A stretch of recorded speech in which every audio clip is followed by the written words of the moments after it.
Physics का हम आज दूसरा पार्ट लेकर आए हैं। इससे पहले पिछला वीडियो भी डाल चुके हैं। बायोलॉजी और केमिस्ट्री का भी डाला गया है वीडियो, दो ठो, और ये फिजिक्स का दूसरा वीडियो है। चलिए शुरू करते हैं, और अच्छा लगे तो लाइक और शेयर कीजिएगा। सब क्वेश्चन किसी न किसी परीक्षा में, खासकर रेलवे में आया हुआ प्रीवियस ईयर का क्वेश्चन है, जो कि बार बार यही रिपीट होता है, तो इसको आप लोग ध्यान से देखिएगा। चलिए शुरू करते हैं 51 नंबर क्वेश्चन से। इनमें सर्वोच्च विशिष्ट ऊष्मा का मान होता है तो जल में होता है। शुद्ध पदार्थ में कोई अन्य पदार्थ मिला देने पर उसके गलनांक पर क्या प्रभाव पड़ता है तो घट जाता है। अपद्रव्यों को मिलाने से गलनांक पर क्या प्रभाव पड़ता है तो घटता है। चावल को पकाने में कहाँ अधिक समय लगेगा तो माउंट एवरेस्ट पर अधिक समय लगेगा। किसी द्रव का उसके क्वथनांक से पूर्व उसके वाष्प में बदलने की प्रक्रिया को क्या कहते हैं तो वाष्पीकरण कहते हैं। आंतरिक ऊर्जा की संकल्पना ऊष्मागतिकी के किस नियम से मिलती है तो प्रथम नियम से मिलती है।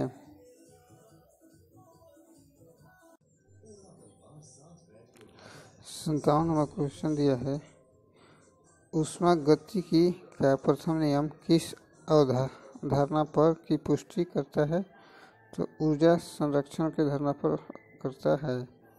किस बिंदु पर फ़ारेनहाइट तापक्रम सेंटीग्रेड तापक्रम का दोगुना होता है तो ये 160 डिग्री फ़ारेनहाइट पर होता है।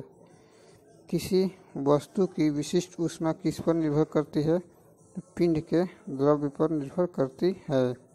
चलिए 60 नंबर क्वेश्चन देखते हैं, और अच्छा लगे तो लाइक और शेयर, यही आपको करना है।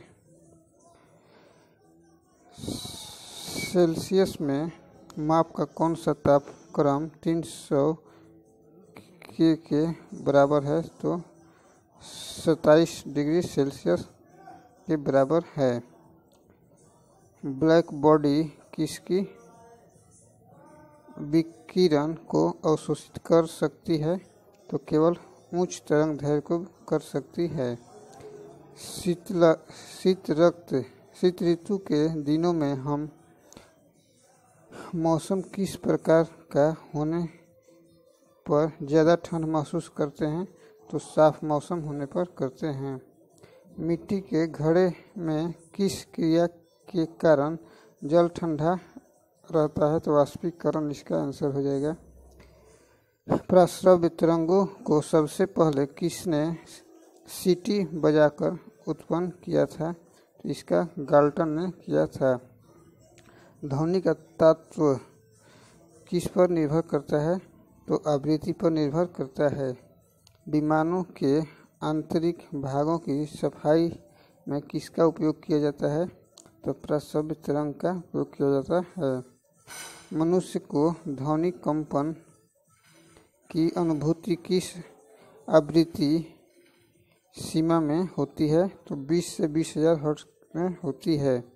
लगभग 20 डिग्री सेल्सियस तापक्रम पर किस माध्यम में ध्वनि की गति अधिकतम होगी तो लोहा में अधिक होती होगी। चलिए आगे देखते हैं, और लाइक और शेयर बढ़ाइए। ध्वनि के किस लक्षण के कारण कोई ध्वनि मोटी या पतली होती है तो तारत्व पर होती है। किसके द्वारा सबसे अधिक ध्वनि प्रदूषण होता है तो हवाई जहाज की उड़ान भरना इससे होता है। कौन सी प्रक्रिया प्रकाश और ध्वनि दोनों में घटित नहीं होती है तो ध्रुवण नहीं होती है। ध्वनि का प्रभाव मानव के कान में कितने समय तक रहता है तो 1/10 सेकंड तक रहता है। ध्वनि तरंगे किसके कारण प्रतिध्वनि उत्पन्न करते हैं तो परावर्तन के कारण उत्पन्न करते हैं। एक व्यक्ति को अपनी प्रतिध्वनि सुनने के लिए परावर्तक तरल से कितनी दूर खड़ा रहना चाहिए तो 56 फीट दूर खड़ा रहना चाहिए।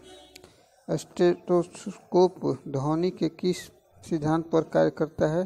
पे परावर्तन के सिद्धांत पर कार्य करता है।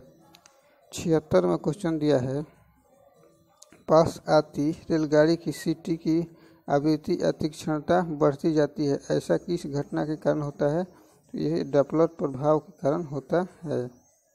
77 नंबर क्वेश्चन देखते हैं, किस एक प्रकार की तरंग का प्रयोग रात्रि दृष्टि उपकरण में किया जाता है? तो अवरक्त तरंग का किया जाता है। एक जेट वायुयान 2 मैक के वेग से हवा में उड़ रहा है। जब ध्वनि का वेग 332 मीटर सेकंड है तो वायुयान की चाल कितनी है? तो 664 मीटर सेकंड हो जाएगा।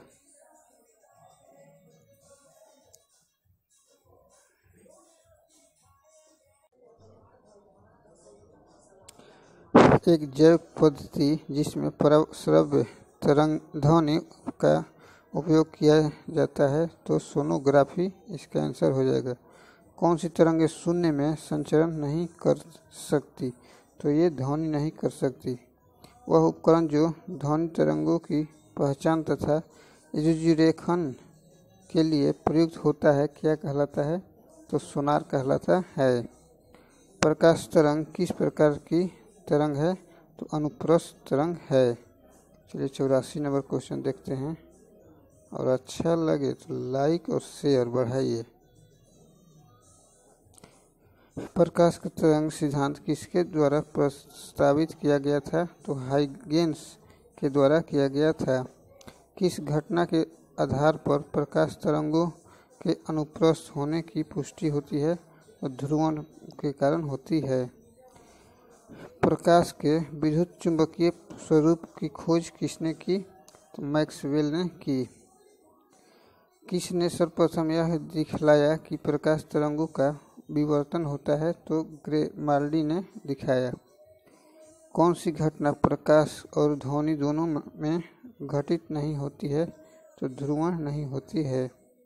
कौन सा सिद्धांत प्रकाश के तरंग प्रकृति की पुष्टि करता है? तो व्यक्तीकरण का सिद्धांत करता है। 90 नंबर क्वेश्चन दिया है, चंद्रमा से पृथ्वी तक आने में प्रकाश को लगभग कितना समय लगता है? तो 1 सेकंड लगता है। सूर्य की रोशनी को पृथ्वी तक पहुंचने में लगभग कितना समय लगता है? तो 8 मिनट 16.6 सेकंड लगता है।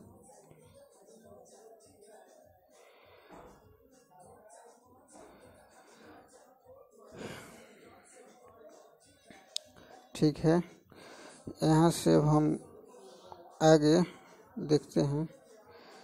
यहाँ 90 के बाद क्वेश्चन कट गया है शायद। चलिए आगे देखते हैं 102 नंबर से।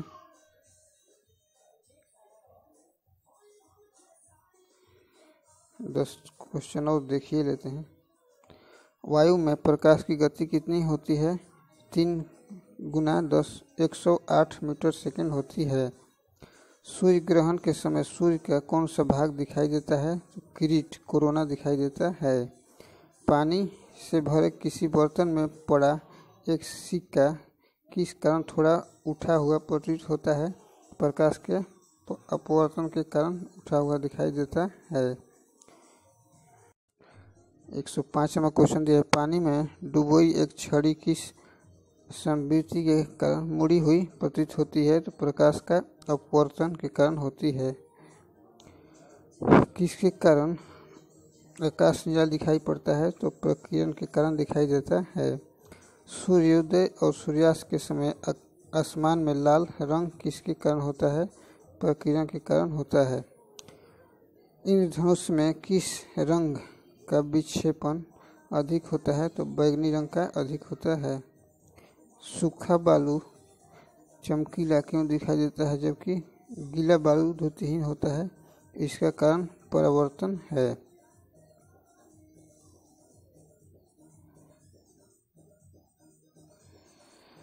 ठीक है, यहाँ तक।